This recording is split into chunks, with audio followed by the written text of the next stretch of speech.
আসসালামু আলাইকুম। আমন্ত্রণ বাংলা ভিশন সংবাদে আপনাদের সাথে আছি সঙ্গীতা খান। শুরুতেই বিআরবি কেবল সংবাদ শিরোনাম। নির্বাচনী কর্মকর্তা নিহতের ঘটনায় বাঘাইছড়িতে যৌথ বাহিনীর সাঁড়াশি অভিযান চলছে। সিইসি বলে নির্বাচনে অনিয়মের জন্য হত্যাকাণ্ড মেনে নেওয়া যায় না। বিলাইছড়িতে এক আওয়ামী লীগ নেতা খুন। বেগম জিয়া সহ অন্য আসামিদের নাইকো দুর্নীতি মামলার অভিযোগ গঠনের শুনানি 1 এপ্রিল। আদালতে বিএনপি চেয়ারপারসনের হাজিরা। রাজধানীর নর্দায় সড়কে আবারও এক শিক্ষার্থীকে বাস চাপা, দোষী চালকের শাস্তির দাবিতে সড়ক অবরোধ।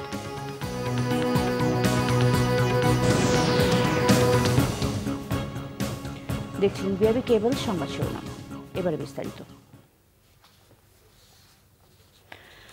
সন্ত্রাসীদের ব্রাশ ফায়ারে 7 জন নিহতের ঘটনায় থমথমে রাঙামাটি বাঘাইছড়ি।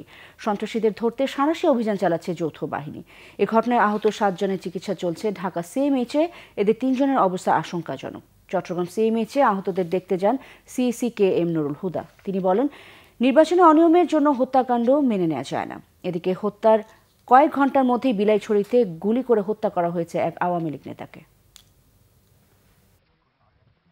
সোমবার উপজেলা নির্বাচনের ভোট নেওয়া শেষে সন্ধ্যায় রাঙামাটির বাঘাইছড়ির কংলাক ভোট কেন্দ্র থেকে গাড়িতে করে ফিরছিলেন নির্বাচন সংশ্লিষ্টরা। পথে 9 কিলো এলাকায় সন্ত্রাসীদের ব্রাশ ফায়ারে গাড়িতে থাকা সবাই গুলিবিদ্ধ হন। নিহত হন 7 জন। এ ঘটনায় গুরুতর আহত 7 জনকে সেনাবাহিনীর তত্ত্বাবধানে উন্নত চিকিৎসার জন্য আনা হয়েছে ঢাকা সিএমএইচে। এদের 3 জনের অবস্থা আশঙ্কাজনক। 10 জনের চিকিৎসা চলছে চট্টগ্রাম সিএমএইচে। ধারণা করা হচ্ছে এটা সন্ত্রাসী হামলা এবং এই হামলায় বেশ কিছু প্রাণহানি ঘটেছে এবং কিছু লোকের অবস্থা সংকটাপন্ন অবস্থায় সৃষ্টি করেছে। ম্যাক্সিমাম যারা এসছে তারা মাল্টিপল গানশট ইনজুরি বিভিন্ন জায়গায় আছে, কারো মাথায়, কারো পেটে, কারো বুকে, কারো হাতে এবং বিভিন্ন অঙ্গতে, এবং তাদের চিকিৎসা চলছে। আহতদের দেখতে চট্টগ্রামে যান প্রধান নির্বাচন commissioner K M Nurul Huda. হতাহতদের আর্থিক সহায়তার ঘোষণা দেন তিনি। যদি নির্বাচনের অনিয়ম হয়ে থাকে সেটার প্রতিশোধ তো কতগুলো মানুষের জীবন নিয়ে হয় না। পুলিশকে তদন্তের জন্য নির্দেশ দিয়েছি। তারা তদন্ত করলে বেরিয়ে আসবে কারা করেছে, কে করেছে। তাদেরকে শনাক্ত করা গেলে আইনের আমলে আনার জন্য তাদেরকে পুলিশের প্রতি এবং আইন শৃঙ্খলা রক্ষায় যারা ওখানে নিয়োজিত আছেন তাদের প্রত্যেকের প্রতি আমার নির্দেশ থাকলো। বাঘাইছড়িতে মোতায়েন করা হয়েছে অতিরিক্ত পুলিশ ও বিজিবি। ঘটনাস্থল ঘুরে দেখেছেন প্রশাসনের ঊর্ধ্বতন কর্মকর্তারা। এদিকে এ ঘটনার কয়েক ঘন্টার মধ্যে মঙ্গলবার সকালে বিলাইছড়ির ফারুয়া এলাকার অলিংখিয়ংয়ে উপজেলা আওয়ামী লীগের সভাপতি মিহিরকান্তি তঞ্চঙ্গাকে গুলি করে হত্যা করে দুর্বৃত্তরা। পাহাড়ে আঞ্চলিক দলগুলোর সংঘাতে গত 15 মাসে নিহত হয়েছেন 58 জন। Bangla vision news desk. নরসিংদীতে আওয়ামী লীগের 2 গ্রুপের সংঘর্ষে নিহত হয়েছে 2 জন। এদিকে রাতে সুনামগঞ্জে প্রতিপক্ষের ছুরিকাঘাতে ইউনিয়ন আওয়ামী লীগের এক নেতা নিহত হয়েছেন। নরসিংদীর রায়পুরায় আধিপত্য পূর্বশত্রুতার জেরে আওয়ামী লীগের 2 গ্রুপের সংঘর্ষে গুলিবিদ্ধ হয়ে মারা গেছেন 2 জন, আহত হয়েছেন অন্তত 10 জন। পুলিশ ও স্থানীয়রা জানান, বিগত মির্জারচর ইউনিয়ন পরিষদ নির্বাচনের পর থেকে বিজয়ী চেয়ারম্যান আওয়ামী লীগ নেতা জাফর ইকবাল মানিক ও পরাজিত চেয়ারম্যান আওয়ামী লীগ নেতা ফারুকুল ইসলামের সমর্থকদের মধ্যে বিরোধ চলছিল। দফায় দফায় সংঘর্ষে হতাহতের ঘটনার পর ইউপি চেয়ারম্যান মানিকের সমর্থকরা এলাকা ছাড়াছিল।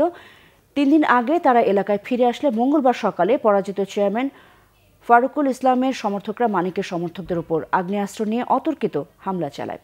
এতে 7 জন গুলিবিদ্ধ হয়। আহতদের নরসিংদী সদর হাসপাতালে নেওয়া হলে কর্তব্যরত চিকিৎসক 2 জনকে মৃত ঘোষণা করেন।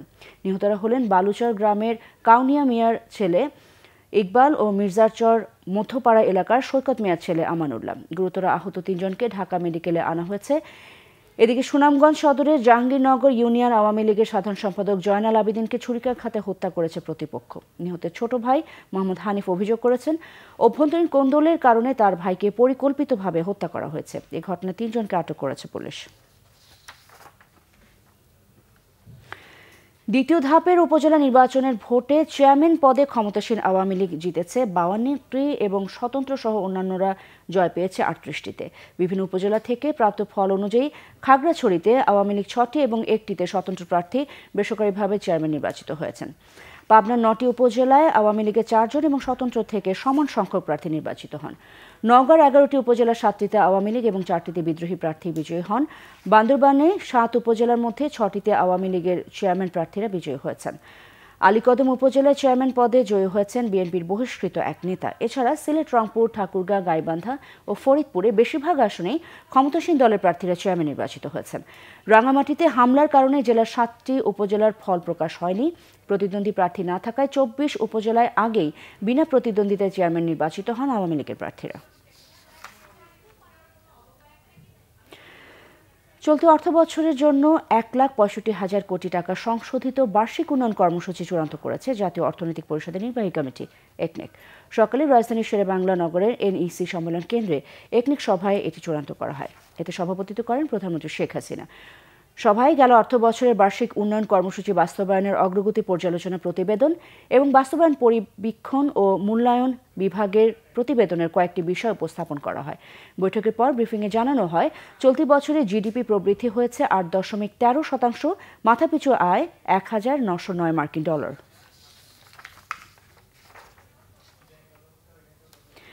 আগামীকাল সিঙ্গাপুর সময় সকাল 10টায় মাউন্ট এলিজাবেথ হাসপাতালে চিকিৎসাধীন আওয়ামী লীগের সাধারণ সম্পাদক এবং সড়ক পরিবহন ও সেতুমন্ত্রী ওবায়দুল কাদেরের বাইপাস সার্জারি হবে। সিঙ্গাপুরে ওবায়দুল কাদেরের চিকিৎসা সমন্বয়ক, বঙ্গবন্ধু শেখ মুজিব মেডিকেল বিশ্ববিদ্যালয়ের পরিচালক এবং নিউরোলজিস্ট প্রফেসর ডাক্তার আবু নাসার রিজভী জানান, স্থানীয় সময় সকাল 10টায় সার্জারি শুরু হবে। সকালে কাদেরের চিকিৎসার সর্বশেষ অগ্রগতি এবং সার্জারির বিষয়ে পরিবারের সদস্যদের জানান মাউন্ট এলিজাবেথ হাসপাতালের চিকিৎসক। ডাক্তার আবু নাসার রিজভী জানান, ওবায়দুল কাদেরের রক্তচাপ, ডায়াবেটিস নিয়ন্ত্রণে রয়েছে, শারীরিক অবস্থাও স্থিতিশীল। তার বাইপাস সার্জারি করবেন ডাক্তার ফিলিপ কো এর নেতৃত্বে গঠিত মেডিকেল বোর্ডের সিনিয়র সদস্য cardiothoracic surgeon doctor Sebastian Kumaraswamy. BNP chairperson Begum Khaleda জিয়ার বিরুদ্ধে করা নাইকো মামলার অভিযোগ গঠনের পরবর্তী শুনানি 1 এপ্রিল। নাজিমউদ্দিন রোডের পুরাতন কেন্দ্রীয় কারাগারে বসানো বিশেষ আদালতের বিচারক শেখ হাফিজুর রহমানের এই তারিখ নির্ধারণ করেন। বেলা 12:30টার দিকে বিএনপি চেয়ারপারসন বেগম খালেদা জিয়ার উপস্থিতিতেই বিশেষ আদালতের কার্যক্রম শুরু হয়। আসামিপক্ষ অভিযোগ গঠনের শুনানির জন্য সময়ের আবেদন করলে আদালত তা মঞ্জুর করে নতুন তারিখ দেন। বেগম জিয়ার আইনজীবী অভিযোগ করেন, অসুস্থ থাকার পর খালেদা জিয়াকে জোর করে আদালতে নেওয়া হয়েছে। বিএনপি স্থায়ী কমিটির অন্যতম সদস্য গয়েশ্বর চন্দ্র রায় বলেছেন, বেগম খালেদা জিয়াকে কারাগারে রেখে নির্বাচনে যাওয়া ছিল বড় রকমের ভুল। মঙ্গলবার জাতীয় প্রেসক্লাবের সামনে বিএনপি চেয়ারপারসন বেগম খালেদা জিয়ার কারামুক্তি ও সুচিকিৎসার দাবিতে মানববন্ধন করে বাংলাদেশ জাতীয়তাবাদী কৃষক দল। এতে প্রধান অতিথির বক্তব্যে দলের স্থায়ী কমিটির সদস্য গয়েশ্বর চন্দ্র রায় বলেন, সরকার বেগম জিয়াকে শুধু কারাগারে রেখে সন্তুষ্ট নয়, তাই তার চিকিৎসার ব্যবস্থা করছে না। এদের কাছে দাবি করেও কোনো কাজ হবে না, কারণ তারা কারো কথা শুনবে না। এরা গণতন্ত্রে বিশ্বাস করে না। খালেদা জিয়ার মুক্তির জন্য আন্দোলন করতে হবে। জনগণ আন্দোলনের জন্য তৈরি থাকলেও সঠিক নেতৃত্ব না পেলে জনগণ মাঠে নামবে না।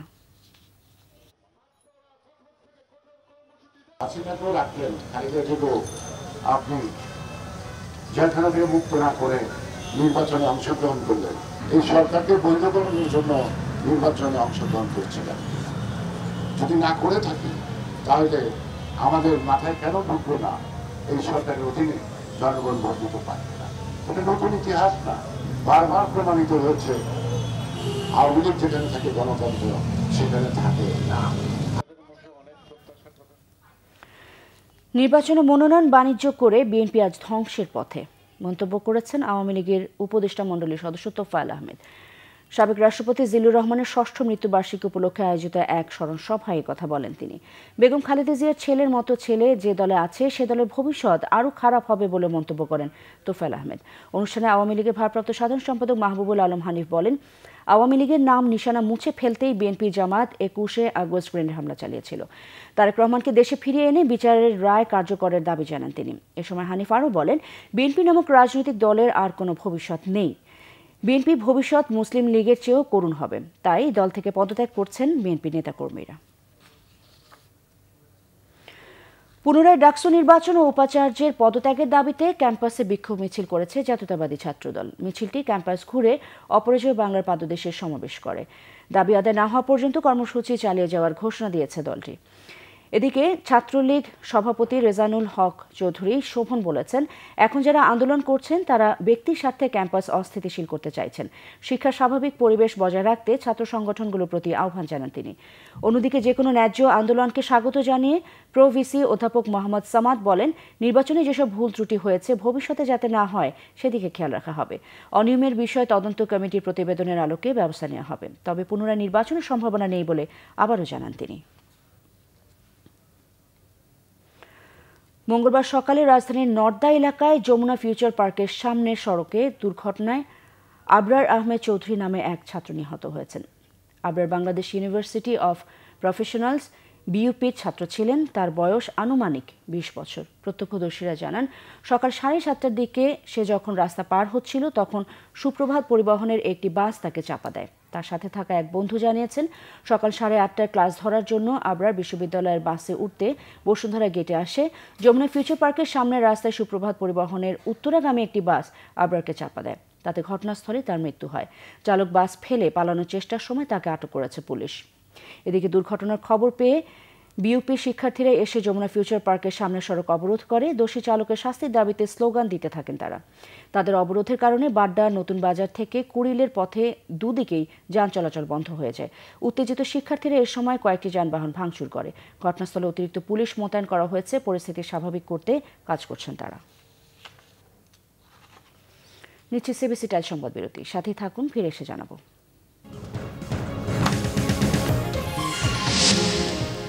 আশুলিয়ার বড়বাজার ও ইশারাবাদ এলাকায় নদীর পাড়ের অবৈধ স্থাপনা উচ্ছেদ অভিযান চলছে।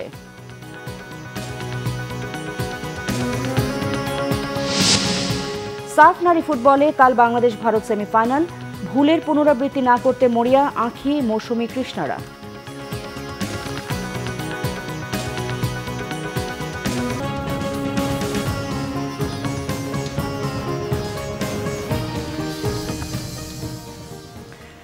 আবারও স্বাগত বাংলা ভিশন সংবাদে। আমিনবাজার থেকে আশুলিয়ার বড়বাজার এবং ইশারাবাদ এলাকায় নদীর পাড়ের অবৈধ স্থাপনা উচ্ছেদ অভিযান চলছে। সকাল 9টা থেকে এখন পর্যন্ত দোকান, বাড়িঘর সহ বিভিন্ন স্থাপনা ভেঙে গুঁড়িয়ে দিয়েছে বিআইডব্লিউটি এর দল। তুরাগ নদীর ওয়াকওয়ে ও সীমানা পিলার অতিক্রম করে দখল করেছে স্থানীয়রা। অভিযান চলাকালে অনেকে কাগজপত্র নিয়ে বৈধতা প্রমাণের চেষ্টা করলেও বিআইডব্লিউটির কর্মকর্তারা সন্তুষ্ট হননি। নদীর জায়গা দখল করে বাঁধ দিয়ে ছোট ছোট পুকুর বানিয়ে মাছ চাষের প্রকল্প করেছে। অভিযানে যেসব বাঁধ ভেঙে দেওয়া হয়, কর্মকর্তারা জানান প্রয়োজনে 50 কিলোমিটার ওয়াকওয়ের কিছু জায়গা চিহ্নিত করে ভেঙে ফেলা হবে। নতুন করে ওয়াকওয়ে নির্মাণ করে নদীকে দখলমুক্ত করা হবে।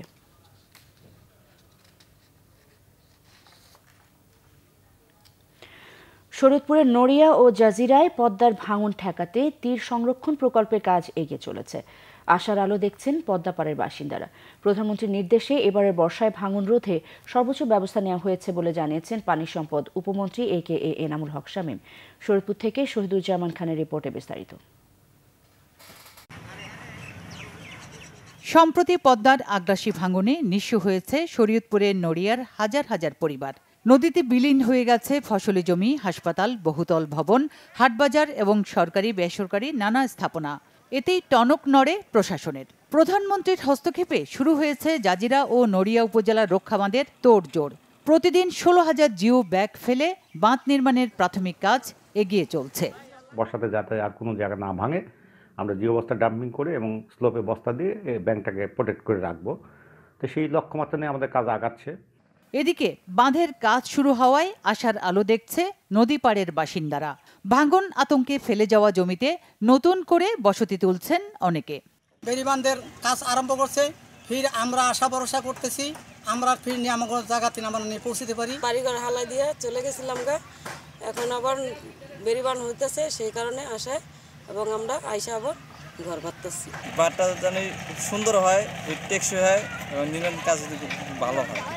জাজিরা ও নড়িয়ার আর 1 ইঞ্চি মাটিও পদ্মায় বিলীন হতে দিতে চান না পানি সম্পদ উপমন্ত্রী AKM এনামুল হক শামীম। এই নড়িয়াকে এই বর্ষায় নদী ভাঙনের হাত থেকে রক্ষা করার জন্য সর্বাত্মক প্রচেষ্টা চালানোর জন্য মাননীয় প্রধানমন্ত্রী যে নির্দেশনা দিয়েছেন, সেই নির্দেশনা কিভাবে বাস্তবায়ন করা যায় সেই লক্ষ্যে আমরা কাজ করছি। গুণগত মান ঠিক রেখে বর্ষার আগেই বাঁধ চান স্থানীয়রা। Bangla vision news desk.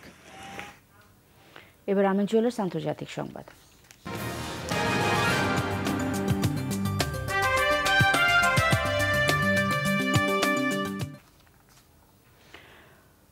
মনোহর পাররিকের অন্ত্যেষ্টিক্রিয়া সম্পন্ন হওয়ার কয়েক ঘণ্টা পরে সোমবার রাতেই ভারতের গোয়া রাজ্যের মুখ্যমন্ত্রী হিসেবে শপথ নিলেন প্রমোদ সাওয়ান্ত। সোমবার স্থানীয় সময় রাত 2টায় ভারতের গোয়া রাজ্যের স্পিকার এ শপথ বাক্য পাঠ করেন। শপথ অনুষ্ঠানে প্রমোদ সাওয়ান্তের সাথে তার 2 ডেপুটি সহ 12 সদস্যের ক্যাবিনেট শপথ গ্রহণ করেন। বিজেপির অধীনে এই 2 ডেপুটির একজন এসেছেন মহারাষ্ট্রবাদী গমন্তক পার্টি এবং অপরজন গোয়া ফরওয়ার্ড পার্টির নেতা। এ নিয়ে গোয়া বিধানসভায় বিজেপি জোটের বিধায়ক দাঁড়ালো 20 জনে। মনোহর পাররিকের অন্ত্যেষ্টিক্রিয়ায় অংশগ্রহণ করেন প্রধানমন্ত্রী নরেন্দ্র মোদী।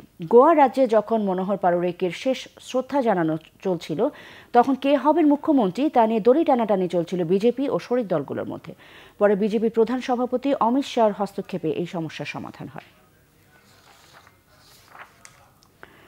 নেদারল্যান্ডের উটরেচ শহরে যাত্রীবাহী ট্রামে বন্দুক হামলাকারী 37 বছর বয়স্ক তুরস্কের নাগরিক গোকমেন তানিসকে গ্রেফতার করেছে পুলিশ। তবে হামলার কারণ এখনও জানা যায়নি বলে জানিয়েছেন দেশটির প্রধানমন্ত্রী মার্ক রুট।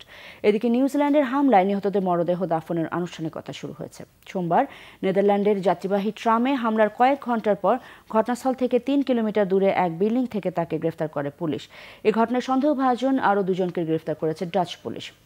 হামলার পেছনে পারিবারিক কারণ থাকতে পারে বলে জানিয়েছে দেশটির এক আইনজীবী। তবে হামলার কারণ এখনও অস্পষ্ট বলে জানান দেশটির প্রধানমন্ত্রী মার্ক রুট। এদিকে ঘৃণা প্রকাশের লক্ষ্যে নিউজিল্যান্ডের ক্রাইস্টচার্চে হামলাকারীর নাম উচ্চারণ না করার শপথ নিয়েছেন দেশটির প্রধানমন্ত্রী জেসিন্ডা আর্ডার্ন। পার্লামেন্ট এক বিশেষ বৈঠকের শুরুতে আসসালামু আলাইকুম বলে সম্ভাষণ জানান প্রধানমন্ত্রী জেসিন্ডা আর্ডার্ন। অন্যদিকে মঙ্গলবার নিহতের কয়েকজনের মরদেহ দাফনের আনুষ্ঠানিকতা শুরু হয়েছে। দেশটির অভিবাসন বিভাগ জানায় নিহতদের শেষ বিদায়ে অংশগ্রহণের জন্য বিদেশে থাকা তাদের পরিবারের সদস্যরা ভিসা দেওয়া হচ্ছে। সংবাদ শেষ করব বিআরবি কেবলস শিরোনামগুলো আরেকবার জানিয়ে। নির্বাচনী কর্মকর্তা নিহতের ঘটনায় বাঘাইছড়িতে যৌথ বাহিনীর সাঁড়াশি অভিযান চলছে। সিইসি বললেন নির্বাচনে অনিয়মের জন্য হত্যাকাণ্ড মেনে নেওয়া যায় না। বিলাইছড়িতে এক আওয়ামী লীগ নেতা খুন।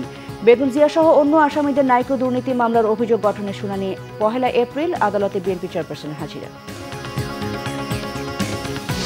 রাজধানী নর্দায় সড়কে আবারও এক শিক্ষার্থীকে বাস চাপা। দোষী চালকের শাস্তির দাবিতে সড়ক অবরোধ।